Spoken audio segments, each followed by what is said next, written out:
నమస్తే, welcome to I witness. బులెటిన్ల ముందుగా headlines. ఏపీలో వరద బాధితులకు బిగ్ రిలీఫ్, పరిహారం అందని వారికి సోమవారం జమ, బ్యాంకు ఖాతాల్లో జమ చేయనున్న అధికారులు.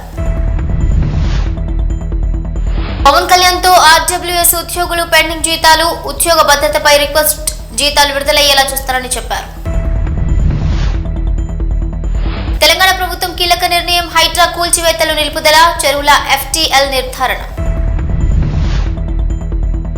తెలంగాణ ప్రజలకు సర్కార్ దసరా కానుక, పండుగకు ఒకరోజు ముందే మంత్రి కోమటిరెడ్డి కీలక ప్రకటన. వరద బాధితులకు బిగ్ రిలీఫ్, సాంకేతిక కారణాలతో వరద సాయం అందని వారికి ఏపీ ప్రభుత్వం సోమవారం వరద పరిహారం బ్యాంకు ఖాతాలో జమ చేయనుంది.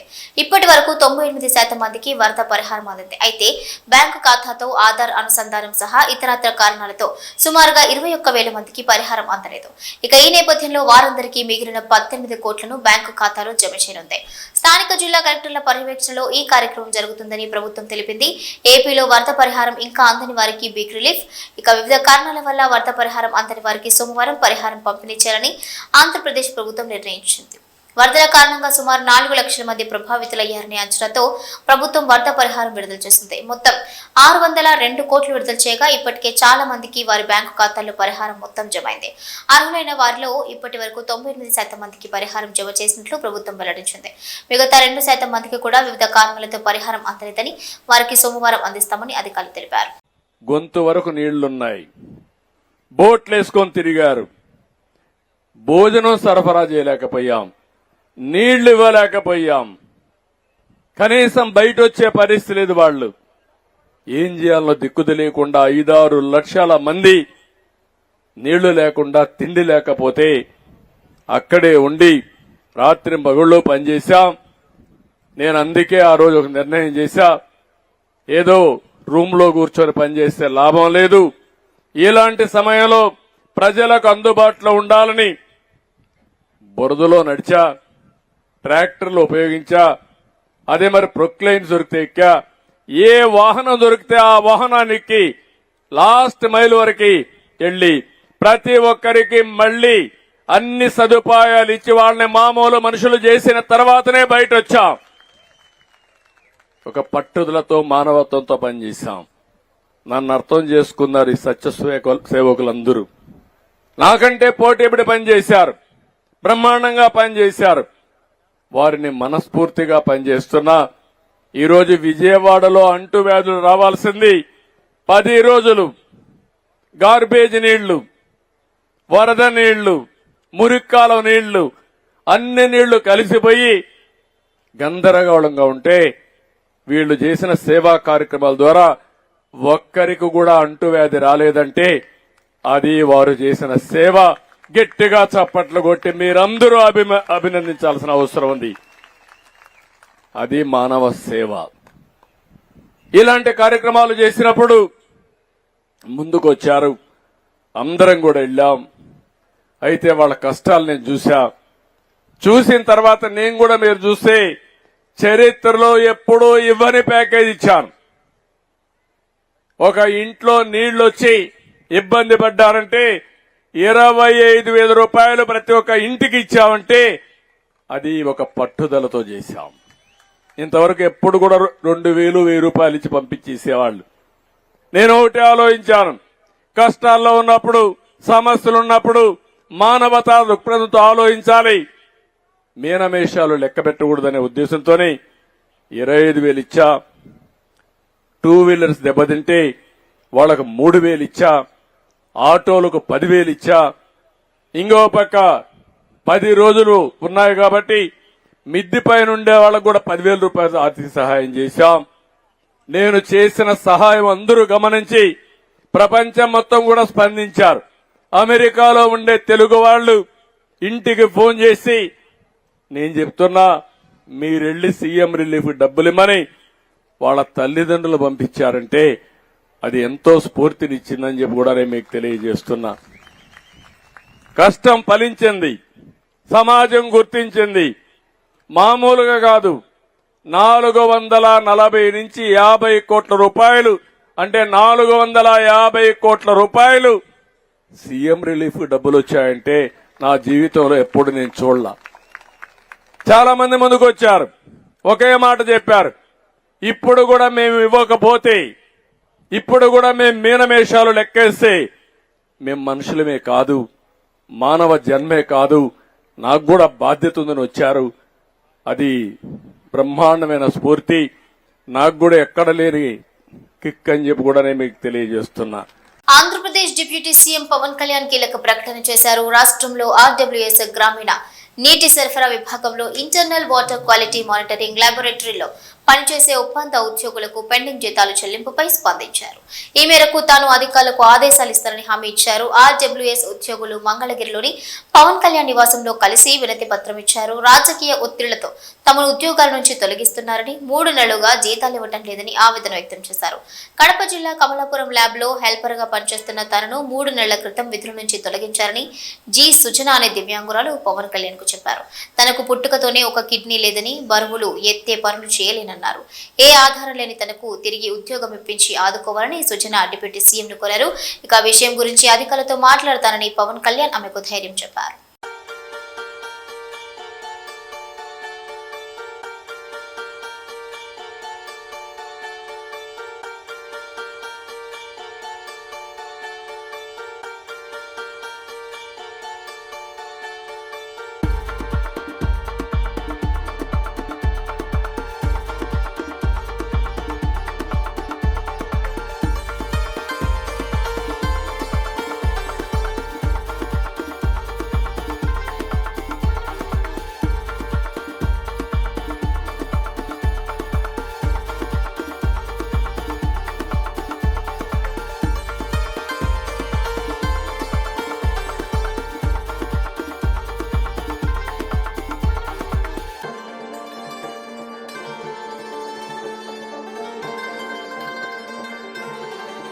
గ్రేటర్ హైదరాబాద్ పరిధిలోని చెరువులు, కుంటలు, ప్రభుత్వ స్థలాలు, పార్కులు కబ్జా చేసి నిర్మించిన అక్రమ కట్టడాలను హైడ్రా నిలమట్టం చేస్తున్న సంగతి తెలిసిందే. హైదరాబాద్ నగర వ్యాప్తంగా ఇప్పటికే వందల ఇండ్లను నిలమట్టం చేశారు. కొందరు పేదల ఇండ్లతో పాటుగా బడాబాబుల ఖరీదైన విల్లాలను సైతం బుల్డోజర్ల సాయంతో కూల్చేశారు. అయితే ఈ కూల్చివేతలపై సర్వత్రా విమర్శలు వ్యక్తమవుతున్నాయి.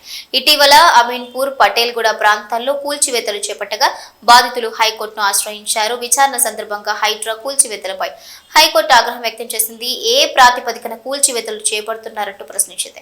నోటీసులు ఇచ్చిన వెంటనే సామాన్లు కూడా తీసుకొనివ్వకుండా వెంటనే కూల్చివేతలు చేపట్టడంపై అమీన్పూర్ తహసీల్దార్ పై ఆగ్రహం వ్యక్తం చేసింది. చార్మినార్ కూల్చమంటే కూల్చేస్తారా అంటూ హైడ్రా కమిషనర్ రంగనాథ్ పై సైతం తీవ్ర స్థాయిలో ఫైర్ అయింది. చెరువుల ఎఫ్టీఎల్ బఫర్ జోన్లు నిర్ధారించకుండా వీకెండ్ డేస్ లో కూల్చివేతలు ఏంటి అంటూ నిలదీసింది. ఈ నేపథ్యంలో తెలంగాణ ప్రభుత్వం కీలక నిర్ణయం తీసుకున్నట్లుగా తెలుస్తోంది. ఇక గ్రేటర్ హైదరాబాద్ పరిధిలో ఉన్న అన్ని చెరువులు, కుంటలు, ఎఫ్టీఎల్ బఫర్ జోన్లు నిర్ధారించాలని ఆదేశాలు జారీ చేసినట్లుగా సమాచారం. ఇప్పటికే ఓ సంస్థకు సర్వే పనులు అప్పగించినట్లు వార్తలు వినిపిస్తున్నాయి.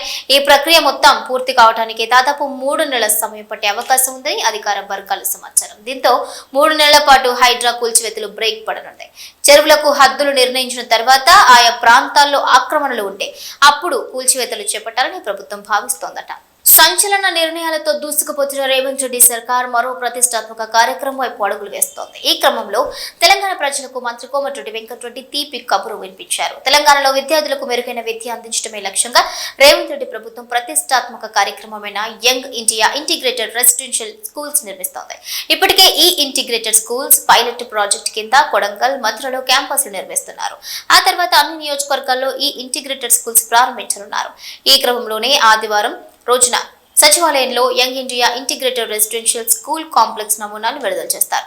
ఇందులో భాగంగా మాట్లాడిన Komatireddy Venkatreddy integrated residential schools మీద ఆసక్తికర కామెంట్ చేశారు. రాష్ట్ర ప్రజలకు రేవంత్ రెడ్డి ప్రభుత్వం అందిస్తున్న దసరా కానుక ఇంటిగ్రేటెడ్ రెసిడెన్షియల్ స్కూల్స్ అని కోమటిరెడ్డి వెంకటరెడ్డి తెలిపారు. దసరాకు ముందు రోజు అంటే అక్టోబర్ 11వ తేదీన ఈ ఇంటిగ్రేటెడ్ స్కూళ్లకు శంకుస్థాపన చేయనున్నట్లు ప్రకటించారు. 20 నుంచి 25 ఎకరాల్లో అంతర్జాతీయ ప్రమాణాలతో ఈ ఇంటిగ్రేటెడ్ స్కూళ్లు నిర్మించనున్నట్లుగా తెలిపారు. ఇందులో ఇంగ్లీష్ మీడియంతో 10+2 వరకు కూడా విద్య బోధించనున్నట్లుగా చెప్పారు. ఇక రాష్ట్రంలో చదువుతున్న 6 లక్షల మంది పిల్లల భవిష్యత్తు కోసం ఇందిరమ్మ ప్రజాప్రభుత్వం తీసుకున్న నిర్ణయం ఇదని వివరించారు. ప్రస్తుతం 22 నియోజకవర్గాల్లో స్థలాలు కూడా గుర్తించామని తెలిపారు. రాష్ట్రంలో మొత్తంగా 1023 స్కూళ్లు కట్టించనున్నట్లుగా ప్రకటించారు. దసరా కానుకగా భావించాల తెలంగాణలోని దాదాపు 6,29,000 మంది విద్యార్థులు, వారి తల్లిదండ్రులకే కాదు తెలంగాణ రాష్ట్ర ప్రజలందరికీ కూడా ఈ దసరా కానుక ఇది. గత 10 మాసాలుగా మేము ఎన్నో పేద సంక్షేమ కార్యక్రమాలు, ఇందునమ్మ ప్రజా పరిపాలన కార్యక్రమాలు చేస్తున్నా ఈ కార్యక్రమంతో నిజంగా మాకు కూడా ప్రభుత్వంలో ఉండే మంత్రివర్గంలో గౌరవ ముఖ్యమంత్రి, గౌరవ డిప్యూటీ సీఎం గారు, మేమంతా మంత్రులుగా మాకు కూడా చాలా సంతోషకరమైన వార్త ఇది.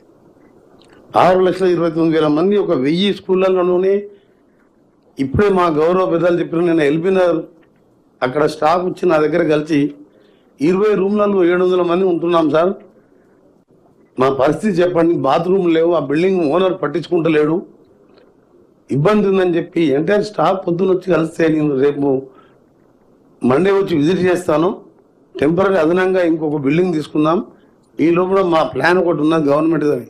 రామరాజ్యాన్ని రావణ కాష్టంగా మార్చారు అని కూటమి ప్రభుత్వంపై నిప్పులు చెరిగారు నటి యాంకర్ శ్యామల. ఆంధ్ర రాష్ట్రంలో పసిబిడ్డలకి కూడా రక్షణ కరువైంది. ఆడబిడ్డలపై ఇంతలా అఘాయిత్యాలు జరుగుతున్నా నోరు మెదపరేంటంటూ ప్రశ్నించారు. నిండు పున్నమి లాంటి రాష్ట్రాన్ని అమావాస్య చీకట్లు కమ్ముకున్నాయి. ఆడపిల్లలు అర్ధరాత్రి స్వేచ్ఛగా బయటకు తిరిగే ఈ దేశంలో ఒక్క ఆంధ్రప్రదేశ్ మాత్రం ఎటుపోతోంది? ఓట్ల కోసం గ్యారంటీలతో ప్రజల్ని బురుడి కొట్టించి అధికారంలోకి వచ్చిన ఈ కూటమి పాలనలో పసిబిడ్డలు సైతం జంకుతున్నారు. పొద్దుకు 10 సార్లు పొంగనాలు కొట్టే పోసెట్టి పుంగనూరు ఘటనపై ఏమంటావు చెప్పు? అన్నయ్య అన్నావంటే ఎదురవనా అంటూ ప్రచారాల సమయంలో సినిమా డైలాగులు కొట్టి అధికారంలోకి వచ్చిన ఇప్పటి నాయకులు జరుగుతున్న అఘాయిత్యాలపై, అత్యాచారాలపై నోరు మెదపరేం సామి? రామరాజ్యాన్ని రావణ కాష్టంగా మార్చినటువంటి ఈ కూటమి పాలనలో ఆడపిల్లలకి రక్షణ లేకపోవడం అనేది సిగ్గుచేటు. మాకు మా ఆడపిల్లల మాన ప్రాణాలే ముఖ్యం. బాబుగారు, మీ సొంత జిల్లాలో ఇంత జరిగితే, ఇంత ఘోరం జరిగితే, ఇంత అఘాయిత్యం జరిగితే మీకేం అనిపించట్లేదా అండి? బాబొస్తే అదొస్తుంది, బాబొస్తే ఇదొస్తుంది, ఇవన్నీ దేవుడెరుగు. ప్రాణాలు పోతున్నాయి సార్ మీరు వచ్చాక. పుంగనూరులో చనిపోయిన చిన్నారి కుటుంబానికి సీఎం భరోసా ఇచ్చారు. చిన్నారి తండ్రిని ఫోన్లో పరామర్శించారు చంద్రబాబు. అజ్మతుల్లా నుంచి వివరాలు అడిగి తెలుసుకున్నారు చంద్రబాబు. దోషులను కఠినంగా శిక్షించేలా చర్యలు తీసుకుంటామని హామీ ఇచ్చారు. నేను పాప ఫాదర్ని సార్. అవును సార్, ఇది చాలా బాధాకరమైన విషయం సార్. చిన్నపిల్ల ఇంటి ముందర ఆడుకుంటా ఉంటే ఈ మాదిరి జరిగింది సార్. మీ మీద మీకు తెలిసినంత వరకు ఇన్ఫర్మేషన్ ఏంటి నాకు ఒకసారి ఎక్స్ప్లెయిన్ చేయండి. మీకు తెలిసినంత వరకు సార్, ఇంటి ముందర ఆడుకుంటా ఉంటే 7:30 గంటలకు సాయంత్రం పూట ఆదివారం రోజు కనిపించకుండా అయిపోయింది సార్ మా పాప. తర్వాత పోలీసు టీములు వచ్చినారు, సిఐ శ్రీనివాసు సార్ వచ్చి, ఎస్పీ సారు అంతా స్పందించి రిపోర్ట్ తీసుకున్నారు. డే అండ్ నైట్ 3 days ఇక్కడే ఉండి పాప కోసము అంతా ప్రయత్నం చేసినారు సార్. కాకపోతే పాప 3వ రోజు 2వ తేదీ నాడు సమ్మర్ ట్యాంక్ స్టోరేజ్ లో సేవమై దొరికింది సార్ మాకు. తర్వాత పోలీస్ వారు పోస్ట్ మార్టం పోయి ఎస్పీ సారు ఆ రోజు నాకు హామీ ఇచ్చినారు సార్. నిందితుల్ని ఖచ్చితంగా పట్టుకుంటామని చెప్పినారు సార్. హామీ ఇచ్చినారు, పట్టుకున్నారని ఈ రోజు టీవీలో అంతా తెలియజేసినారు సార్. మీ గవర్నమెంట్ మీద, మీ మీద నమ్మకం ఉంది సార్ మాకు. వాళ్ళని ఎట్టి పరిస్థితుల్లోనూ కఠినంగా శిక్షించాలి సార్. మరియు ఇంకో మాదిరి ఈ చిన్న పిల్లల గురించి ఎవరైనా తాకాలంటే భయపడాలి సార్. ఆ విధంగా కఠినంగా శిక్షిస్తే తప్ప ప్రజల మధ్యలో జరగల సార్. ఇది వాళ్ళకి మాదిరి చేస్తే ఇంకో పిల్లల్ని ఎవరిని కూడా తాకకుండా ఉంటారు సార్. అవసరమైతే ఏం చేయాలన్నీ చేద్దామని తప్పకుండా చేయాలి. దుర్మార్గులు వేయండు, ఇలాంటి ఘోరాలు చేసే వాళ్ళని ఎట్టి పరిస్థితుల్లో ఉపేక్షించకూడదు. అవును సార్, ఏం చేయాలో చేసి చూపిద్దాం. కానీ ఏంటి కారణం ఏంటి, ఏమన్నా ఉన్నాయా మీ దగ్గర నుంచి? వాళ్ళకి ఏంటి, ఎందుకు మరి చేశారు ఏమో తెలియదు సార్. ఆడుకుంటా ఉంటే అన్ఎక్స్పెక్టెడ్ గా తీసుకొని వెళ్ళిపోయినారు సార్. మామూలు డైలీ ఆడుకుంటే ప్లేసే సార్, మా ఇంటి ముందరే సార్, ఎక్కడో కాదు. ఆడుకుంటా అంటే 7:30 గంటలకు అట్లా ఉండింది. కరెంటు కూడా 10 నిమిషాలు పోయిందంట. ఇట్లా జరిగింది సార్. రిపోర్ట్స్ కూడా వచ్చినాయి. మా పాపకు ఏమి ఎక్కడ టచ్ చేసినట్లు కానీ, ఏమి అత్యాచారం చేసినట్లు అట్లంతా ఏమీ లేదు సార్. అక్కడే మా పోస్ట్ మాస్టర్ దగ్గరే చెప్పినారు, అట్లంతా మీ పాపకు ఏమి టచ్ చేయలేదు, కాకపోతే మెయిన్ రిపోర్ట్స్ వచ్చిన తర్వాత మేము మీకు అందజేస్తామని ఎస్పీ సారు చెప్పినారు సార్. అదే మనం మనోడు కూడా చెప్పారు, నాకు పట్టుకున్నాం అని చెప్పారు, యాక్షన్ తీసుకున్నారు, అవన్నీ ఉన్నాయి. మీకేమైనా సందేహం ఉందా మీ వర్షన్ లో? చెప్పినాం సార్, అన్ని డీటెయిల్స్ అన్ని పోలీస్ శాఖకు అందజేసినాం సార్. మా తరఫున డీటెయిల్స్, డౌట్లు ఉండే వాళ్ళు ప్రతి ఒక్కరి ఫోన్ నెంబర్లు, డీటెయిల్స్ అన్ని ఇచ్చినాం సార్. సరపతి నుంచి గట్టిగా అన్ని ఇస్తే దానిపైన ఏం చేయాలో లాజికల్ గా తీసుకుపోదాం. ఇచ్చినాం సార్, ప్రతి ఒక్కటి ఇచ్చినాము. సిఐ శ్రీనివాసులు సారు బాగా ప్రయత్నం చేసినారు. మా వెంటే ఉండి 24 గంటలు సహకారం అందించి ఎస్పీ సారు, డిఎస్పీ సార్లు, ప్రతి ఒక్క పోలీస్ శాఖ మాత్రము ప్రతి ఒక్కరూ ఫుల్ గా రెస్పాండ్ అయ్యి బాగా ఇది చేసినారు సార్. బాబన్న గారు ఇక్కడే వచ్చి రావడము, మాట్లాడడము, పోవడము అంతా చేసినారు సార్. ఇప్పుడు అందుకనే ఇక్కడ కూడా మన మంత్రులు కూడా వస్తే అవును వచ్చినారు సార్. ఇక్కడ మిగిలిన వాళ్ళకి భయం వస్తుందని ఉద్దేశంతో. అవును సార్, ఇంకోసారి ఇట్లాంటి పనులు చేయాలంటే భయం ఉండాలి సార్. ఆ విధంగా శిక్షించాల మీరు. విశాఖ స్టీల్ ప్లాంట్ కార్మిక సంఘాల నేతలతో సమావేశమయ్యారు డిప్యూటీ సీఎం పవన్ కళ్యాణ్. ప్రైవేటీకరణ విషయంలో కార్మిక సంఘాల్లో నెలకొన్న ఆందోళనను కేంద్ర ప్రభుత్వం దృష్టికి తీసుకువెళ్తానని హామీ ఇచ్చారు. విశాఖ ఉక్కు పరిశ్రమ స్థాపన కోసం చేసిన త్యాగాలను ఎవరూ మర్చిపోవద్దని అన్నారు.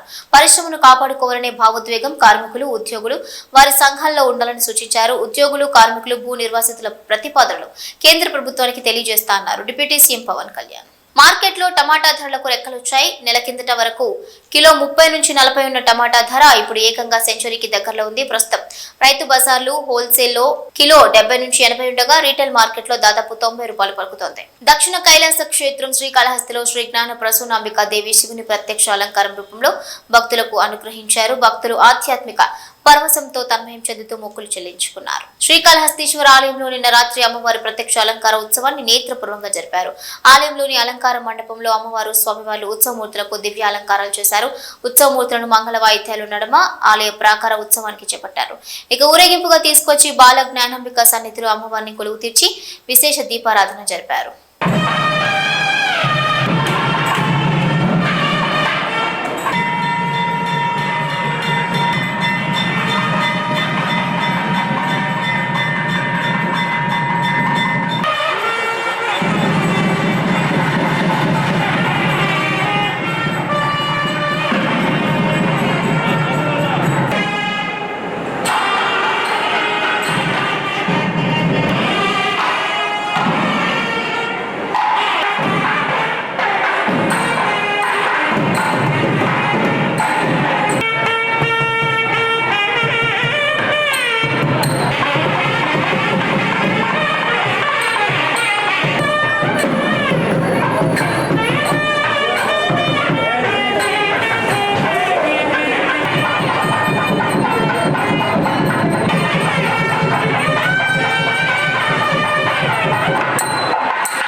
అక్కడే చూసుకుంటా చెప్పిందంట. ఉన్నారండి మీ వాళ్ళ ఇంకా అక్కడిని బయట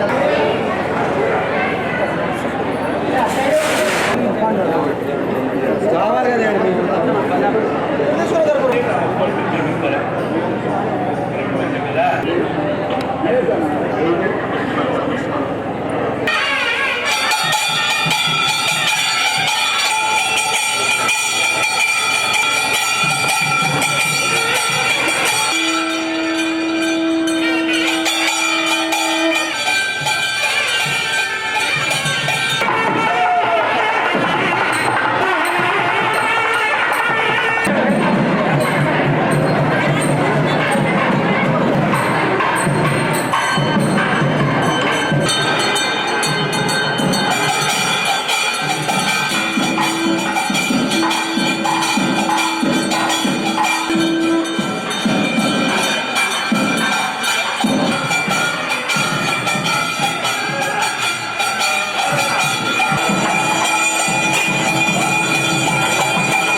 కార్యక్రమాలతో పాటు ప్రజలను చైతన్యపరచడంలో కేర్ ఆఫ్ అడ్రస్ గా మారింది యువకిరణం స్పోర్ట్స్ అసోసియేషన్. అందరిలా కాకుండా భిన్నంగా ఆలోచిస్తూ ప్రజల మన్ననలు పొందుతున్నారు. డ్రగ్స్ మహమ్మారిని తరిమికొట్టడంతో పాటు డ్రగ్స్ అనర్థాలపై దేవి శరన్నవరాత్రి మండపం వద్ద అష్టాదశ పీఠాలతో ఫ్లెక్సీలను ఏర్పాటు చేసి శభాష్ అనిపించుకుంటున్నారు.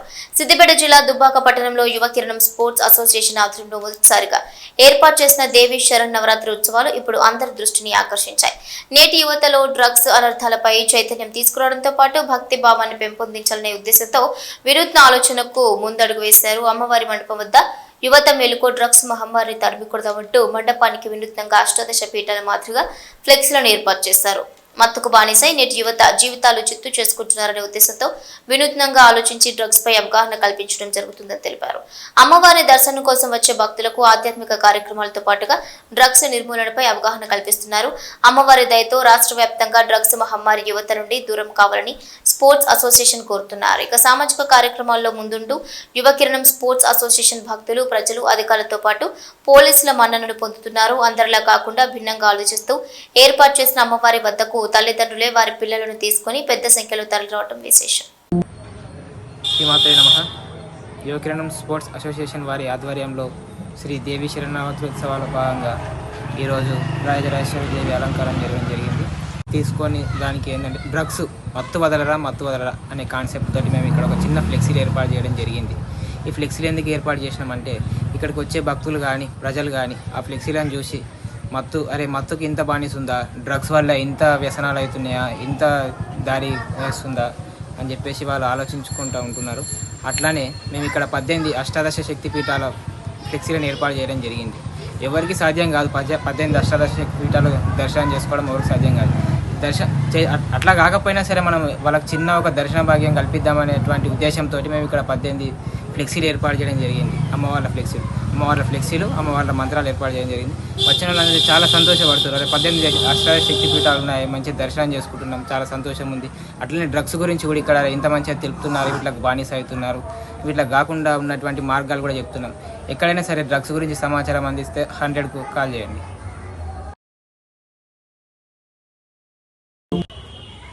సమాజంలో మా వంతు బాధ్యతగా యువకిరణం స్పోర్ట్స్ అసోసియేషన్ ముందుకు సాగుతోంది. అందులో భాగంగా మొట్టమొదటిసారిగా మేము దేవీ నవరాత్రి ఉత్సవాలను నిర్వహించడం జరుగుతుంది. సమాజంలో పేరుకుపోతున్న డ్రగ్స్ను తరిమికొట్టేందుకు మేము ఒక అడుగు ముందుకు వేశాము. ఇక్కడ అమ్మవారి మండపం వద్ద ఒక ఫ్లెక్సీని ఏర్పాటు చేశాం. మత్తు వదలరా అనే కాన్సెప్ట్తోని ఒక ఫ్లెక్సీని ఏర్పాటు చేశాం. మద్యం మత్తు ఎక్కువ అవుతున్న కొద్దీ యువకులు కానీ ఎవరు కానీ ఏం చేస్తున్నారో తెలియడం లేదు. అలాగే డ్రగ్స్ కూడా ఈ నేటి ప్రపంచంలో చాలా నాటుకుపోయింది. ఎక్కడ చూసినా డ్రగ్స్ వాడుతున్నారు. చిన్న 8, 9, 10 తరగతి నుంచి యువకులు మొదలుకుంటే 50-60 ఏళ్ళ వరకు ఉన్న వాళ్ళు కూడా డ్రగ్స్ను వాడుతున్నారు దొంగతనంగా. అంటే చిన్నారులో వాళ్ళు ఏం పని చేయరు, వాస్తవానికి డబ్బులు ఉండయి కాబట్టి తల్లిదండ్రుల వద్ద ఇళ్లలో డబ్బులు దొంగతనాలు చేస్తూ డ్రగ్స్ వాడకాన్ని చేపడుతున్నారు. ఎవరికైనా సమాచారం తెలిసిన డ్రగ్స్ వాడుతున్నారని సమాచారం తెలిసినా పోలీసు వాళ్ళకు సమాచారం ఇవ్వాలని కోరుతున్నాము. అదేవిధంగా డ్రగ్స్కు దూరంగా ఉండాలి ప్రతి ఒక్కరు. వాస్తవానికి వాటికి అలవాటు కాకూడదు అని మా ఉద్దేశం. ఇక్కడికి వచ్చే భక్తులు మేము ఏర్పాటు చేసిన ఫ్లెక్సీలను చూసి మమ్మల్ని అభినందిస్తున్నారు. మేము కూడా వాళ్ళకు ఒకటే విషయం చెప్తున్నాం, మీ ఇంటి వద్ద మీ పిల్లలు ఏం చేస్తున్నారు, రాత్రులు ఏం చేస్తున్నారు, ఇంటికి వస్తున్నారా లేదా, అదే హాస్టల్లో చదువుకుంటే వాళ్ళ బాగోగులను కూడా రోజు తెలుసుకోవాలని మేము కూడా వాళ్ళతో చెప్పడం జరుగుతుంది. కావున ప్రతి ఒక్కరూ డ్రగ్స్ను తరిమికూడదాం అనే నినాదంతో ముందుకు సాగాలని కోరుతున్నాం. ఇవే బులెటిన్ డీటెయిల్స్.